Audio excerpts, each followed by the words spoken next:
Mercredi 5 février 2025, bonjour, bonsoir, c'est l'heure de vous informer à travers ce bulletin des formations sur Radio-Télévision Fadris.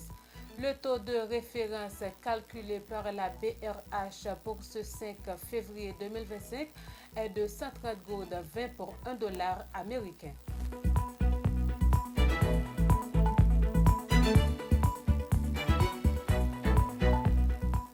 Le bureau de l'USAID en Haïti a fermé ses portes depuis près d'une semaine, laissant plusieurs employés sans salaire pour le mois de janvier. Cette fermeture soudaine a créé un véritable choc parmi les travailleurs et les bénéficiaires des programmes financés par l'agence. Selon l'économiste Enomi Germain, cette décision de l'administration Trump aura des conséquences graves et sur plusieurs secteurs en Haïti. Face à l'insécurité persistante dans la capitale haïtienne et dans la région métropolitaine de l'Artibonite, le ministre de la Justice et de la Sécurité publique, M. Patrick Pellissier, a délégué une partie de ses responsabilités à Mario André Sol, secrétaire d'État à la Sécurité publique. Cette décision vise à renforcer le suivi des opérations de sécurité en cours dans ces zones sensibles. Les États-Unis ont décidé de geler leur financement de la force multinationale en cours de déploiement en Haïti. L'information a été révélée par la porte-parole du secrétaire général de l'ONU, Mme Stéphane Dujarric. Cette décision intervient dans un contexte difficile marqué par les déclarations incendiaires des principaux chefs de gang de l'organisation criminelle dénommée Vivre Ensemble, menaçant de bloquer le pays pour forcer les dirigeants à négocier avec eux.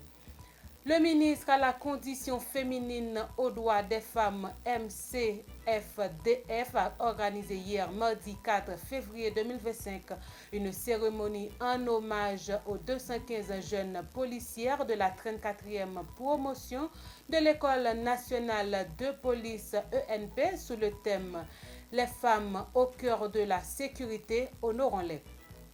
Tenue à l'Académie de police à Hauts-de-Frères, cette initiative s'inscrit dans une vision de renforcement de la représentativité féminine. Toujours dans le cadre de cette information, corruption à l'Office de la protection du citoyen, l'ULCC entame déjà son enquête. Tex Wheeler, lui, ainsi que sa femme Régine Edouville sont invités à répondre aux questions des enquêteurs de l'ULCC cette semaine. Ils seront interrogés sur plusieurs voyages fictifs pour lesquels ils ont reçu des chèques de per diem sans avoir effectué les déplacements. D'après les données disponibles à l'immigration, plusieurs personnes impliquées dans ce dossier ont déjà remboursé l'argent, parmi elles Hugues Narcisse, Mimose Moyer et Juliane Simplice. Dans l'international, madame, monsieur, les services postaux américains USPS ont annoncé hier mardi qu'ils n'accepteraient pas temporairement et jusqu'à nouvel ordre les colis en provenance de Chine continentale et de Hong Kong, alors que s'est ouvert la guerre des droits de douane entre Washington et le Pékin.